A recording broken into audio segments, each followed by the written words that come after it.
What I want to show you today is what I call an affirmative self-pleasure practice. And if you can experiment with me and think about this, how often do you set out to do something and maybe you're working and you're online, and then before you know it, you're like looking at visual imagery with porn, and then like 2 hours disappear maybe because you like get sucked into what I call like a porn tunnel, right? Where you move towards this version of yourself, and it felt good, but you didn't get what you wanted to get done. And so there's like some judgment there, and you know, maybe it was fun, but also you feel a little drained, and just kind of taking note of all the different aspects of the self that show up in that space.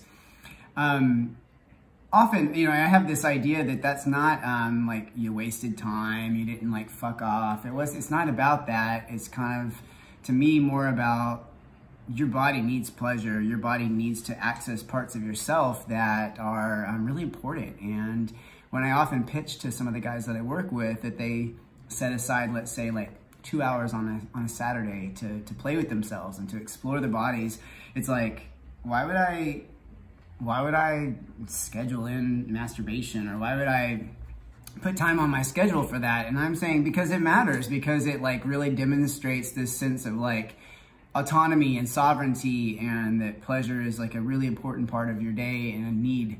And it also allows us, when we do that intentionally, to have a sense of inquiry about ourselves. The problem is if I take off down a little porn tunnel and I play with myself, I'm usually tuning into like, you know, this collective idea of like what's hot, or what's basically what's coming across my feed. And when it's a seeking kind of space, it's not a space where I am in full presence of myself, inquiring about my eroticism. And that raises a really, really important note, and that is that we have a way of doing things which is like behavioral, our sexuality, and then we have like our erotic identity, which is something different, and doesn't necessarily mean what you do sexually is going to be who you are as an erotic being. So a way that I deal with that, and the way that I like to put this out there for the people that I work with, and try this on for a few weeks and see what you glean about yourself, is to make an affirmative self-pleasure practice. And you utilize your mirror. So you're gonna go to the mirror,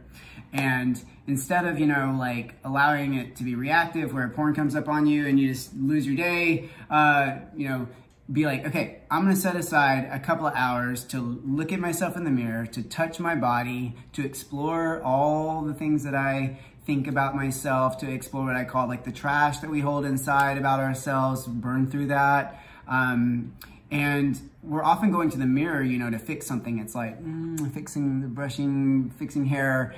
This is not that way. What we're doing is going to the mirror to look at like, who are you? Like, I really want to get to know you. When was the last time you looked at yourself in the mirror in that kind of way, without a sense of judgment, or without a sense of like needing to change something, right? It's just like who are you? And from that place, really explore your body. Common resistance that comes up is, I don't know how to get hard without porn. I don't know how to really stay turned on. I don't really know what my fantasy life is like, you know. So here's an opportunity to explore all of that stuff. And what I recommend is just starting out, and I'm gonna roll out a few of these videos, is just start out with just touching your body and taking really deep breaths. Like, touch your body everywhere. Once you start getting aroused, maybe it's a slower path into arousal than you're used to, but once you start getting aroused, start to touch different parts of your body. So maybe you're playing with your cock, and at the same time, you're also like rubbing your leg, and you're rubbing your arm, and you're like really developing this tactile connection throughout your body to all these different places, and really trying to turn everywhere on your skin into like a known erogenous zone. And I like to do this with a journal. So you just, you know, you take note of like, oh, this keeps coming up for me. I keep fixating on this one part of my body. I keep fixating on this one thing or this idea. Jot that down. That's for later to think about and to process. This is just an exploration place, right? So you do that, and you start tracking your arousal. Think about like a 1 to 10 scale. Like 1 is like, I'm just barely getting started. 10 is I already shot my load. And in that space, like, what is it like to hover around like 1 and 2? What does that feel like? What emotions are connected there? Do I have any fantasies there? What about when I'm at like a 5 or 6? What does that feel like? And what is the texture of that arousal? And then like when I'm in like a 7 or 8, like how much can you nuance and understand that range of all your arousal and your turn on and what lives in all those different spaces spaces for you. I guarantee if you play with this and you start to learn about your own arousal and the range that you possess in your body already, you'll start to discover a lot about your own eroticism. And then I think if you try this out, what you'll learn is that the fantasies that start to come to life for you when you do this in this like really witnessing space of yourself really give you a glimpse into who you are as an erotic being, meaning like what really drives your sense of arousal, what really calls to you, what's longing to be expressed within you, what's longing to be like reattended if there's some like unfinished business from childhood that wants to be cared for and nurtured and brought into like an integrated version of who you are as an adult.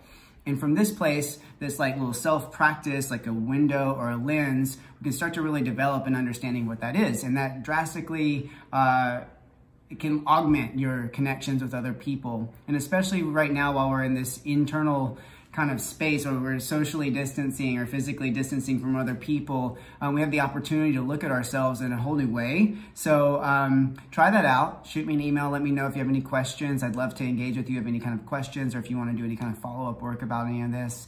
And I'm going to continue to build on this concept with you throughout the next several weeks to really have a fun, creative way to have inquiry about your sexual nature and about your erotic identity.